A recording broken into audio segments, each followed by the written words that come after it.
অন্ধকারে আচ্ছন্ন, তাদের হেদায়েতের জন্য, মুত্তাকিদের হেদায়েতের জন্য কোরআন আসলাম। এ বাবা, এখান থেকে প্রমাণ করে যারা কোরআন অনুযায়ী চলবে, যারা কোরআন অনুযায়ী আমল করবে, কোরআন অনুযায়ী যারা জীবন চালাবে, কোরআন অনুযায়ী যারা রাষ্ট্র চালাবে, কোরআন অনুযায়ী যারা তাদের সমাজ ব্যবস্থা করবে, কোরআন অনুযায়ী যারা তাদের সমাজের পরিচালনা করবে, এর মধ্যেই সফলতা আসবে।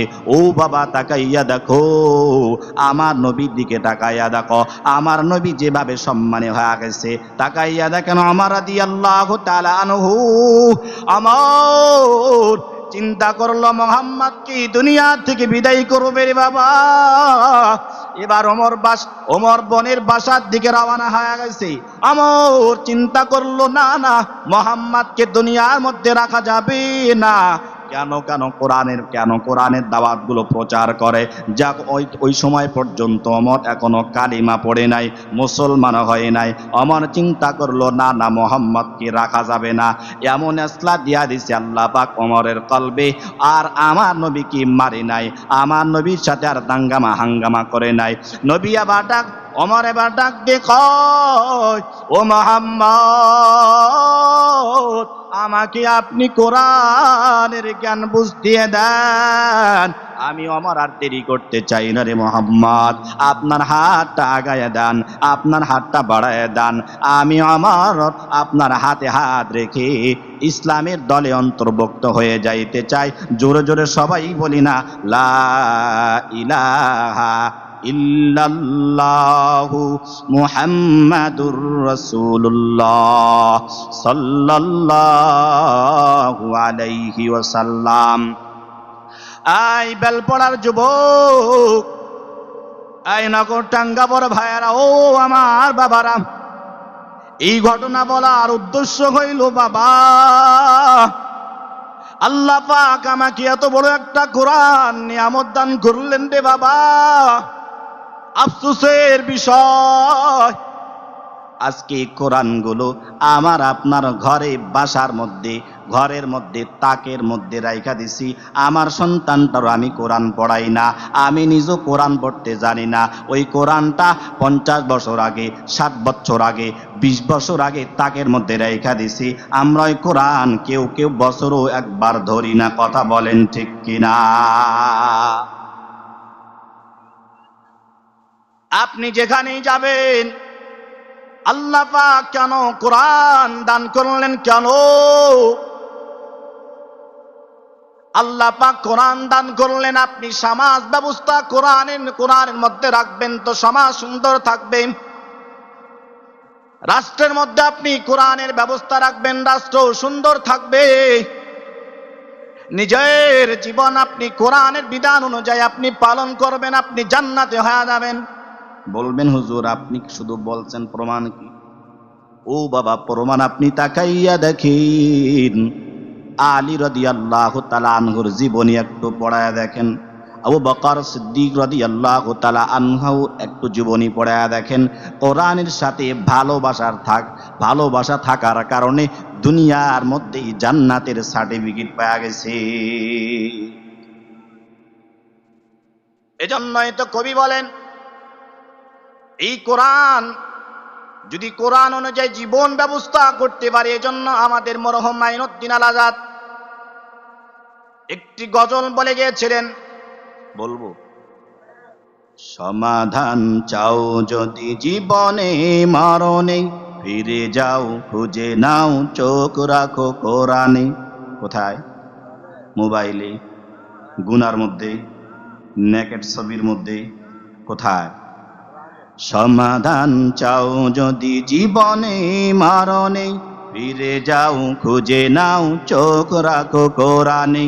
সমাধান, ও সমাধান, সমাধান চাও যদি জীবনে মরণে, ফিরে যাও খুঁজে নাও চোখ রাখো কোরআনে। তবেই পাবে সুখ শান্তির ঠিকানা, যদি মেনে নাও তুমি মনে প্রাণে। সমাধান, সমাধান চাও যদি জীবনে মরণে, ফিরে যাও খুঁজে নাও চোখ রাখো কোরআনে। এ বাণী সকলের নয় শুধু মুমিনের, এ বাণী সকলের নয় শুধু মুমিনের, যারাই মানবে চলে ফল পাবে কোরআনের। কথা বলেন ঠিক কিনা? যারা এই কোরআন মানে চলবে ফল পাবে কিসের? কোরআনের। তাহলে কোরআন অনুযায়ী আমাদের চলা যাবে তো? চলা যাবে তো ইনশাআল্লাহ? আজকে মাহফিল থেকে, মাহফিল দেওয়ার উদ্দেশ্য কি? এখান থেকে আমরা কিছু শিখব। সংক্ষিপ্ত সময়ে এতক্ষণ আমরা বুঝলাম কোরআনের সাথে থাকলে, কোরআন অনুযায়ী চললে আমরা সফল কাম। এখন বলবেন হুজুর আমার বয়স আমার 60 বছর 70 বছর হয়ে গেছে, আমি কিভাবে শিখব? আপনাদের কি বলবো বাবা, একজন সাহাবীর ঘটনার দিকে চলিয়া গেলাম। সাহাবীর বয়স 82 বছর। কত? 82 বছর বয়স। ওই সাহাবী এবার দু চোখ ভরে কান্না করতেছে, 2 চোখ বেয়ে কান্না করতেছে। রাত্রে গভীর রজনীতে আল্লাহকে ডাক দিয়ে কয়, ও আল্লাহ, আমি তো কোরআন পড়তে পারলাম না, আমার বয়সটাও শেষ হয়ে গেল, ও মালিক আমি কি করব? আমি কি করব?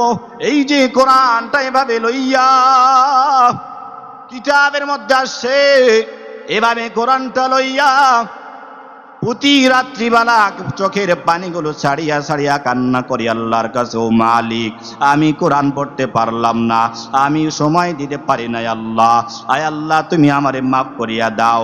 এভাবে কেঁদে কেঁদে কোরআনের পৃষ্ঠার উপরে হাতগুলো বোলাইয়া দিতেছেন। ইন্তেকালের পরে ইতিহাসের কিতাবের মধ্যে লেখেন, তার কবর থেকে কেমন জানি সুন্দর সুঘ্রাণ। মানুষ আশ্চর্য হয়ে গেল, হায় কি ব্যাপার, গ্রাম্য মানুষ কি ব্যাপার, কি এমন আমল করতো, ব্যাপার কি, কারণ কি বুঝলাম না। চলো চলো, তার বাসার মধ্যে একটা মেয়ে কন্যা সন্তান ছিল। মেয়ের ডাক দিয়ে কো, মা ব্যাপার কি, তোমার আব্বার কবরের থেকে এমন সুন্দর সুঘ্রাণগুলো বের হইতেছে, ব্যাপার কি? তোমার আব্বার কি কোনো বিশেষ কোনো আমল ছিল নাকি? ডাক দিয়ে কয়, না না, আমার আব্বার বিশেষ কোনো আমল ছিল না, তবে আমি রাত্রি গভীর, যখন রাত্রি গভীর হয়ে যেত ওই সময় আমি দেখতাম আমার বাবা আর ঘুমাই না, আমার বাবা না ঘুমাইয়া অন্ধকার জিরির মধ্যে আল্লাহর কাছে ডাক দিয়ে কয়, ও দয়ার মালিক, আয় আল্লাহ কোরআন পড়তে পারলাম না, আয় আল্লাহ হায়াত শেষ হয়ে যাইতেছে, আয় আল্লাহ সময় নাই, আল্লাহ তুমি আমার মাফ করিয়া দাও। চোখের পানি ছাড়িয়া ছাড়িয়া আমার বাবা কান্না করুত রে বাবা। আজকে দেখেন ওই আল্লাহর বান্দাকে আমার দয়ার মালিক মাফ করিয়া দিয়ে তার কবরটা জান্নাতের বাগান বানিয়া দিছে রে বাবা। আমি আপনাদেরকে এখান থেকে বলতে চাই, আপনি যতই বলেন না হুজুর আমার বয়স 60 বছর হয়ে গেছে, আমার বয়স 70 বছর হয়ে গেল, আমি কোরআন শিখতে পারবো না, আমাদেরকে চেষ্টা করতে হবে। আপনার বাসার পাশে মসজিদ আছে, বাসার পাশে মাদ্রাসা আছে, যান আপনি ওলামায়ে কেরামের কাছে চলিয়া যান, গিয়ে বলেন হুজুর আমার বয়সটা তো 60 বছর হয়ে গেল, 50 বছর হয়ে গেল, ও হুজুর বাঁচার রাস্তা আমারে দেখান, আমি কিভাবে কোরআন শিখব? দেখবেন আপনার ইমাম সুন্দর আপনাকে পরামর্শ দিবে, আপনার ইমাম সুন্দর পরামর্শ দিবে, পরামর্শ আপনি মানতে পারলে নিশ্চয় সফল কাম। এই জন্য আমার পয়গম্বর, এবার দেখেন আমার পয়গম্বর অপশন দেয়া দিছে, আমার পয়গম্বর এবার ডাক দিয়ে কয়, ও আমার উম্মতরা, যদি তোমরা কোরআন শিখতে না পারো, তোমরা 3টা কাজ করবা। কয়টা? 3টা। নাম্বার 1, তোমরা তোমাদের সন্তানদেরকে কোরআনওয়ালা বানাইবা। আমি আপনি তো কোরআনওয়ালা হইতে পারলাম না, আমার সন্তান আছে না? সন্তান আছে, কোরআনওয়ালা বানাইতে হবে। এখন চিন্তা করতেছে, হুজুর কোরআনওয়ালা কেমনে বানাবো? হুজুর মসজিদের ইমাম সাহেবের বেতন তো 7,000 টাকা, সংসার চলবে না। কথা বলেন না কেন? আজকে বাংলাদেশের সব সেক্টরে বেতন বেশি, নিরীহ ইমামদের বেতন মাত্র 7,000 থেকে 8,000 টাকা। এই অত্র এলাকার কথা বলছি। এটা আমাদের লক্ষ্য করা দরকার। একজন ইমামের কাছে গোস্তর দোকান, যে দোকানে গোস্ত পাওয়া যায়, ইমাম গোস্ত কিনতে গেলে তার কাছ থেকে কম টাকা নেবে? আপনি যেমন 700 টাকা দিয়ে গোস্ত কিনছেন, তো ইমামও কিনছে, কিন্তু ইমাম হয়তো বছরে একবার খায়, আর আমরা হয়তো মাসে 2 বার খাই। অথচ ইমামরা হলো মসজিদ, ইমামরা হলো এলাকার নেতা। কি মুখে বলি, কামে না। যাই হোক, আমার সন্তান কি বানাবো? কোরআনওয়ালা বানাবো। ফায়দা কি হবে দেখেন। আয় নবীর উম্মত, আল্লাহর গোলাম, আমি কোরআনওয়ালা হইতে পারলাম না। আমি যদি আমার সন্তানকে কোরআনওয়ালা বানাই, আমার নবী কয়, ডাক দে কয়, আমার নবী ক্বালু লিসাহিবিল কোরআন, ইকালু লিসাহিবিল কোরআন ইকরা ওয়ারতাকি ওয়ারাত্তিল কামা কুনতা তুরাত্তিল ফিদ দুনিয়া। আই বাবা, আমি কোরআনওয়ালা হইতে পারলাম না, আমার সন্তানকে যখন আমি কোরআনওয়ালা বানাবো, এই যে দুনিয়ার মধ্যে যারা সম্মানী ব্যক্তি, তাদের নামের শেষে সাহেব ব্যবহার করা হয় রে বাবা। ডাক্তার সাহেব, ইঞ্জিনিয়ার সাহেব, ব্যারিস্টার সাহেব, উকিল সাহেব, মাস্টার সাহেব, কত ভাগ্যবান কোরআনওয়ালারা। জাননি বাবা, জাননি, ওই যে কিয়ামতের কঠিন ময়দানে আমার রব যখন বিচার দিবস কায়েম করবে, ওই সময় আমার আল্লাহ পাক ডাক দিয়ে বলবেন, ইকাল লিসাহিবিল কোরআন, আই সাহেবে কোরআন, দুনিয়াতে যেভাবে কোরআন তুমি তার তীরের সাথে পড়তেছিলে রে বাবা, তুমি কোরআন পড়তে থাকো, পড়তে থাকো, পড়তে থাকো, পড়তে থাকো, পড়তে পড়তে পড়তে তোমার যেখানে আয়াত শেষ হয়ে যাবে, সেখানে তোমার জান্নাতের মধ্যে বাড়ি হয়ে যাবে। জোরে বলি না সুবহানাল্লাহ। এই জন্য আপনার ও আমার কলিজার টুকরা বাবারা, ও যুবক ভাইয়েরা, আমাদের যাদের সন্তান আছে, নিয়ত করব কোরআনওয়ালা বানাইতে হবে, কোরআনওয়ালা বানাইতে হবে। বলবেন হুজুর শুধু সবাইকে হাফেজ হবে, সবাইকে আলেম হবে। আমি এই কথাও বলতে যাব না রে ভাই, আমি এই কথাও বলতে যাব না রে বাবা। আপনার আমার সন্তানকে যখন আমি কোরআনের প্রাথমিক শিক্ষা দিয়ে দিব, আপনার সন্তান যখন কোরআনের শিক্ষা হয়ে ডাক্তার হয়ে যাবে, মানুষের কাছে সেদিন বেশি ভিজিট নিতে পারবে না, কসাই ডাক্তার হবে না, মানুষদের সাথে প্রতারিত করতে পারবে না। আপনার আমার সন্তান যেদিন এই কোরআনের জ্ঞান অনুযায়ী ইঞ্জিনিয়ার হয়ে যাবে, মানুষদের আর ঘুষ খাবে না। অর্থাৎ কোরআনের মধ্যেই সব সফলতা। আপনার আমার সন্তানকে যখন কোরআনের শিক্ষার মধ্যে আমরা ঢুকায় দেব, কোরআনের শিক্ষা যখন হয়ে গেল, এরপরে আপনি মাস্টার বানান, ইঞ্জিনিয়ার বানান, ব্যারিস্টার বানান, উকিল বানান, দেখবেন বৃদ্ধ বয়সে আপনার আমার সন্তানগুলো আর বাসা থেকে বের করে দিবে না। সফলতা পাইছেন? ও বাবা, তাকাইয়া দেখো কয়জন আলেমের বাবা বৃদ্ধাশ্রমে আছে। কসম বুঝার জন্য বলছি রে বাবা, নিজের বড়ত্ব প্রকাশ করি না। আপনাদের সামনে যে হুজুর বয়ান করতেছে রে বাবা, আজকে সারা বাংলাদেশ বড় বড় সম্মেলনে কেন কথা বলার সুযোগ দিয়েছেন আল্লাহ জানো। এই যে মাহফিলে আসছি, তো মাকে ফোন দিলাম, ও মা, আমার বাড়ির পাশে মসজিদ, ওই মসজিদে বয়ান হবে, আপনি যাই নামাজে বইসা আমার জন্য দোয়া করবেন। অসমরে যুবক, আপনাদেরকে বলবো, ও বাবা যাদের মা বাপ বেঁচে আছে, মায়ের দোয়া নিয়ে যে কোনো কাজের মধ্যে যাবেন তো দেখবেন আল্লাহ পাক বরকত দিয়ে দিবেন। এই জন্য কবি বলেন, মায়ের দোয়া লও হে মুমিন, মায়ের দোয়া লও, বিপদে পড়বে না তুমি যখন যেথায় যাও।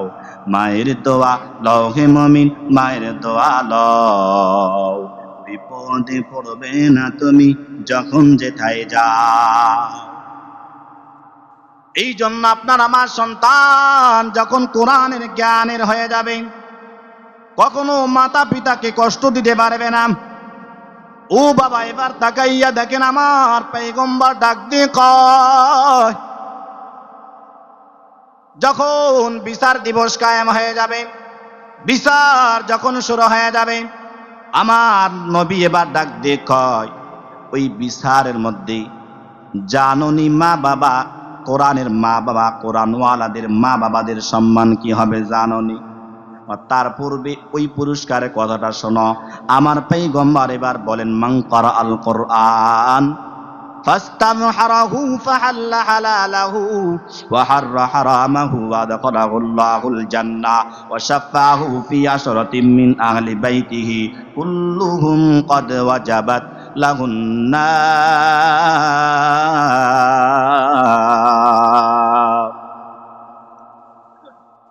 আমার দয়ার নবী বা ডাক দেখো, উম্মত আমার, জানোনি তোমরা যারা কোরআন শিখেছো বাবা, কত সম্মান আমার আল্লাহ পাক দান করেছেন জানোনি? যারা কোরআনের জ্ঞান শিখলো, কোরআনের জ্ঞান শিখার পর যারা হারামকে ছেড়েছে, হালাল ভাবে চলেছে, যারা হালাল ভাবে চললো, আমল করে যারা মৃত্যুবরণ করলো, আল্লাহ পাক সেদিন ডাক দিয়ে বলবে, আই কোরআনের ওয়ালা, এই সাহাবী কোরআন, তুমি, তোমার জন্য তো জান্নাত নির্ধারিত, তোমার পরিবারের মধ্যে এমন 10 জনকে বাছাই করো। ও বাবা, খেয়ালের সাথে আমলের সাথে বয়ান শুনবো। এরপর আল্লাহ পাক ওই হাফেজে কোরআনকে ডাক দিয়ে বলবেন, আই হাফেজে কোরআন, এমন 10 জনকে বাছাই করো তোমার পরিবারের মধ্যে যারা জাহান্নামের মধ্যে চলিয়া গেছে, যাদের আমল নামাগুলো জাহান্নামের মধ্যে উইঠা গেছে, যাও বাছাই করিয়া করিয়া 10 জনকে লইয়া আসো, তাদেরকে তুমি সহ জান্নাতের মধ্যে চলিয়া যা। দেখছেন মান কত, সম্মান কত। ডাক্তারকে বলবে না, ইঞ্জিনিয়ারকেও বলবে না, ব্যারিস্টারকেও বলবে না বাবা, শুধুমাত্র কোরআন ওয়ালাকে বলবে। হাফেজে কোরআনকে ডাক দিয়ে বলবে, ও হাফেজে কোরআন, যাও তোমার পরিবার থেকে 10 জনকে বাছাই করে করে জান্নাতের মধ্যে ঢুকায়া দাও। তাহলে আমার আপনার সন্তানকে কোরআন ওয়ালা বানানো যাবে, যাবে ইনশাআল্লাহ। নাম্বার 2, এবার আমার পয়গম্বর ডাক দিয়ে কয়, তুমি যদি 1 নম্বর না পারো, 2 নম্বর কাজ করো। যেখানে আলেম হয় সেই জায়গার মধ্যে তুমি সহযোগিতা করো। কোথায়? মাদ্রাসা। কোথায়? মাদ্রাসার মধ্যে তুমি সহযোগিতা করো। কসম বাবা, কসম খাইলেও কাফারা দিতে হবে না রে বাবা। মাদ্রাসা যেমনই হোক না কেন রে বাবা, এইখানে কোরআনের দর্স দেওয়া হয়, হাদিসের দর্স দেওয়া হয়।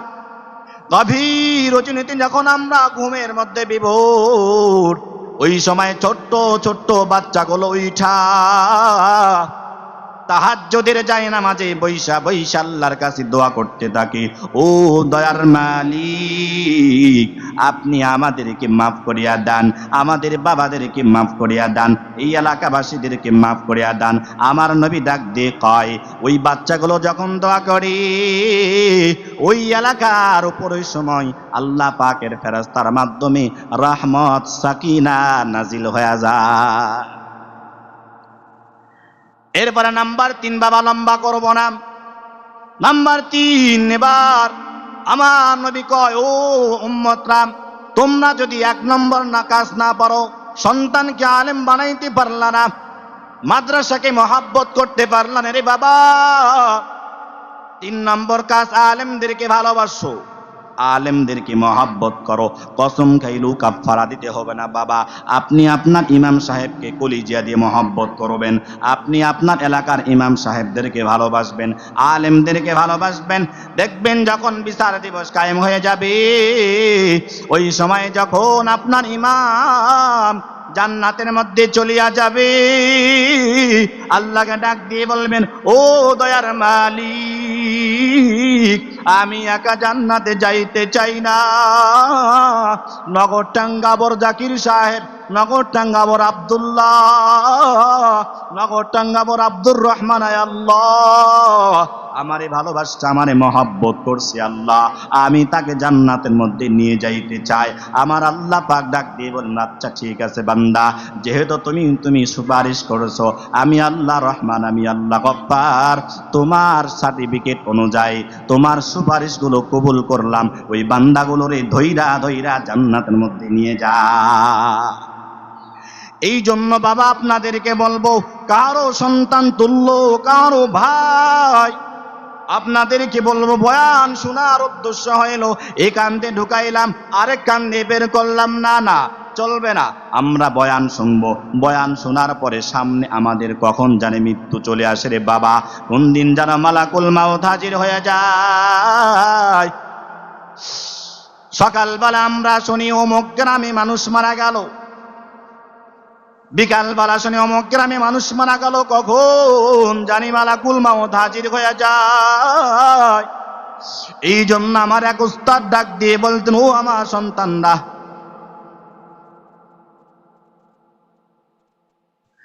ও আমার সন্তানরা, তোমরা সব সময় মুরাকাবার মধ্যে মর মৃত্যুর আগে মৃত্যুর ভান করবা।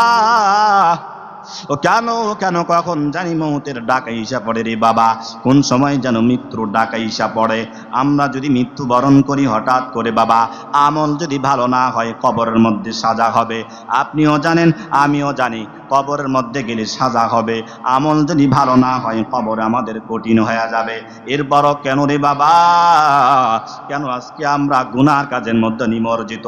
মনটাকে একটু নরম করিয়া দেই, সবাই মাটির দিকে মাথাটা করি, আমার বয়ানগুলো শুনবো আমলের নিয়তে বাবা। কোন দিন যেন মালাকুল মাউত হাজির হয়ে যায়, ওই সময় আমরা আল্লাহর কাছে কি জবাব দিব বাবা? আল্লাহ পাক এবার ডাক দিয়ে বলবেন, ফারিকুম ফিল জান্নাতি ওয়া ফারিকুম ফিস সাইর। কঠিন ময়দান কায়েম হয়ে যাবে। কঠিন ময়দান যখন বিচার দিবস কায়েম হয়ে যাবে, আল্লাহ পাক ডাক দিয়ে কয়, ফারিকুম ফিল জান্নাতি ওয়া ফারিকুম ফিস সাইর। আল্লাহ পাক ফেরেশতাদেরকে ডাক দিয়ে বলেন, ও আমার ফেরেশতারা, তোমরা আজকে 2 দলে বিভক্ত করিয়া দাও, ফারিকুম ফিল জান্নাহ ওয়া ফারিকুম ফিস সাইর। আল্লাহ পাক বলবেন, ওই যে জান ফেরেশতাদেরকে ডাক দিয়ে বলবেন, তোমরা 2 দলে বিভক্ত করিয়া দাও, এক দল হবে জান্নাতের দল, আরেক দল হবে জাহান্নামের দল। আল্লাহ পাক অন্য আয়াতে ডাক দিয়ে কয়, ওয়াসিকাল্লাযীনা তাকাউ রাব্বাহুম ইলাল জান্নাতি সুমারা। আল্লাহ পাক অন্যতে ডাক দিয়ে কয়, ওয়াসিকাল্লাযীনা কাফারু ইলা জাহান্নামা সুমারা। দুনিয়ার মধ্যে যারা গুনার মধ্যে বিভোর, আল্লাহ পাক সেদিন যখন ফারিকুম ফিল জান্নাতি ওয়া ফারিকুম ফিস সাইর বলে ডাক দিয়ে বলবেন, জাহান্নামীরা যখন জাহান্নামের দিকে চলিয়া যাবে, আল্লাহকে ডাক দিয়ে বলবে, ও দয়ার মালিক, একটুখানি সময় দাও, ও আল্লাহ, পৃথিবীর মধ্যে গেলে আর কোনোদিন নাফরমানি করব না রে আল্লাহ। আল্লাহ আর কোনোদিন তোমার নাফরমানি করব না, আর কোনোদিন গুনাহ ছাড়ব না, আর কোনোদিন গুনার কাজের মধ্যে যাব না, আর কোনোদিন মসজিদের মধ্যে গিয়ে নামাজ ছাড়ব না। আল্লাহ তুমি আমারে মাফ করিয়ে দাও। আমার আল্লাহ সূরা মুদ্দাসসিরের মধ্যে ডাক দিয়ে বলবে, না না বান্দা, আর কোনো সুযোগ নাই। যাও যাও বান্দা, তোমারে 20 বছর, 70 বছর, 60 বছর, 50 বছর হায়াত দিয়েছিলাম রে বাবা। এই যে নগরডাঙ্গা বড় মাহফিলে বক্তারা তোমাদেরকে বয়ান করেছিল, হালাল হালাল সম্পর্কে জানিয়েছিল, হারাম সম্পর্কে জানিয়েছিল, তোমরা নামাজ না পড়লে গুনাহ হবে এটাও জানিয়েছিল। ইমামরা প্রতি শুক্রবারে বয়ান করতেছিল, তোমরা আমল করে নাই। না না, যাও, তোমাদেরকে আজকে নির্ধারিত স্থান হবে জাহান্নাম। এই জন্য বাবা আমার, আমরা যদি আজকের বয়ান থেকে আল্লাহর কাছে তাওবা করে ডাক দিই, বলি ও দয়ার মালিক, এতদিন যাবৎ গুনার মধ্যে বিভোর, আয় আল্লাহর কোনদিন গুনাহ করব না রে আল্লাহ। গুনাহ করিয়া করিয়া আমাদের কলবটা নষ্ট করে ফেললাম। আয় আল্লাহ, আজান শুনেছি, আসসালাতু খায়রুম মিনান নাওম বলছে মুয়াজ্জিন, আজান শোনার পর আমি নামাজের মধ্যে যাই নাই।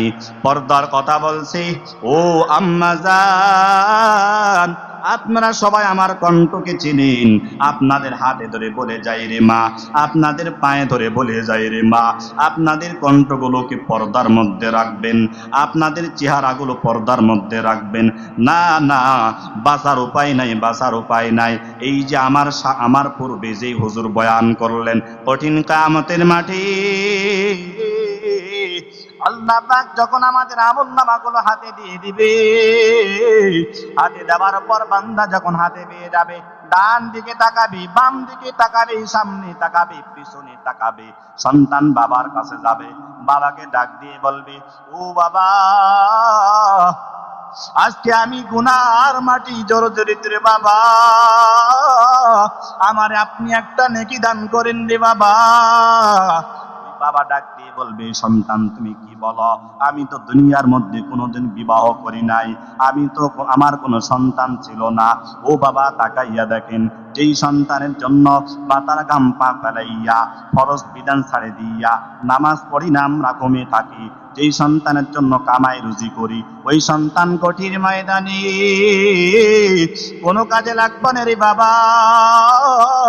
এবার সন্তানের কাছে যাবে, সন্তানকে ডাক দিয়ে বলবে, ও বাবা, আমি তোমার পিতা, আজকে একটা নেকির জন্য বাবা আমি জান্নাতে যাইতে পারি না, আমার একটা নেকি দান কর, আমার একটা নেকি দান কর। সন্তান ডাক দিয়ে বলবে, না না, ও বাবা, আমার তো দুনিয়ার মধ্যে কোনো পিতা ছিল না, আমার কোনো পিতা ছিল না। স্বামী আবার স্ত্রীর কাছে যাবে, বাবা হাদিসের কথা বলছে, মন গড়া কোনো কথা বলি না রে বাবা। এবার স্বামী স্ত্রীর কাছে চলিয়া যাবে, ডাক দিয়ে বলো, স্ত্রী আমার, যৌবনকাল অর্থ সব সময় তোমার জন্য ব্যয় করেছিলাম, আজকে আমি একটা নেকির জন্য ঠেকা পড়ে গেলাম, আমার একটা নেকি দান করো, আমার একটা নেকি দাও। ওই স্ত্রী ডাক দিয়ে বলবে, কি বলো? না না, আমার কোনো বিবাহ হয় নাই, আমার কোনো স্বামী ছিল না, আমার কেউ ছিল না, আমি তো একটা নেকি দান করতে পারবো না। সমাধান দিয়ে দেই রে বাবা। হুজুর চলে আসছেন সমাধান। এবার সবাই আমার বয়ানের দিকে একটু নজর, আর মাত্র কয়েক সেকেন্ড। এরপরে যখন এরকম হয়ে যাবে, শুধু মানুষ না রে বাবা, আজকে কোন সাহসী আমরা গুনার মধ্যে জর্জরিত। তাকাইয়া দেখেন আমার উসমান রাদিয়াল্লাহু তাআলা আনহু সেদিন কঠিন ময়দানে তিনিও বলবে, ইয়া রব্বে নাফসি। আবু বকর সিদ্দিক রাদিয়াল্লাহু তাআলা আনহু তিনিও বলবেন, ইয়া রব্বে নাফসি। মুসা পয়গম্বর একজন নবী হওয়ার পরও ওই মুসা পয়গম্বর বলবেন, তাকাইয়া শোনেন খেয়ালের সাথে, মুসা পয়গম্বর বলবেন ইয়া রব্বে নাফসি, ঈসা পয়গম্বর বলবেন ইয়া রব্বে নাফসি, নূহ পয়গম্বর বলবেন ইয়া রব্বে নাফসি, সব পয়গম্বররা ইয়া রব্বে নাফসি নাফসি বলবেন। শুধুমাত্র আমার আপনার নবী শুধু বলবেন ইয়া রব্বে উম্মতি, ইয়া রব্বে উম্মতি। আমার দয়ার নবী এত পরিমাণ কান্না করবে রে বাবা, কান্না করবে আমার আল্লাহ পাক ডাক দিয়ে বলবে জিবরিল যাও যাও, আমার বন্ধুকে আর কাঁদাইতে চাই না।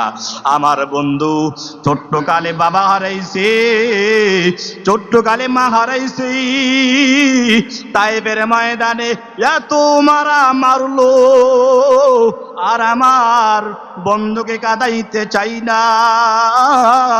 আমার বন্ধু কি চাই যাও। এবার আমার নবীকে আইসা বলবে আয় পয়গম্বর আপনি কি চান একটু বলুন না, আপনি কি চান একটু বলুন না। আমার নবী এবার মাথা উঠাইয়া জিবরিলকে ডাক দিয়ে বলবেন ও জিবরিল আমি কিছু চাই না, আমার বাবা জান্নাতে যাক, আমার মা যাক, আমার সন্তানরা যাক, আমি এগুলো কিছুই চাই না। আমি শুধুমাত্র চাই আমার একটাও উম্মত যেন জাহান্নামে না যায়, আমার উম্মত সবাই যেন জান্নাতে চলিয়া যায়। আমার আল্লাহ কয় ও নবী আমার, আমি তোমার ওয়াদা পূরণ করিয়া নিলাম, আমি আল্লাহ তোমার একটা উম্মতকেও জাহান্নামে পাঠাবো না, একটা উম্মতকে আমি জাহান্নামে পাঠাবো না। সংক্ষিপ্ত সময় আল্লাহ পাক আমাদের সকলকে যে বয়ানগুলো করলাম, সর্বপ্রথম আমি গুনাহগার কামল করা তৌফিক দান করুন।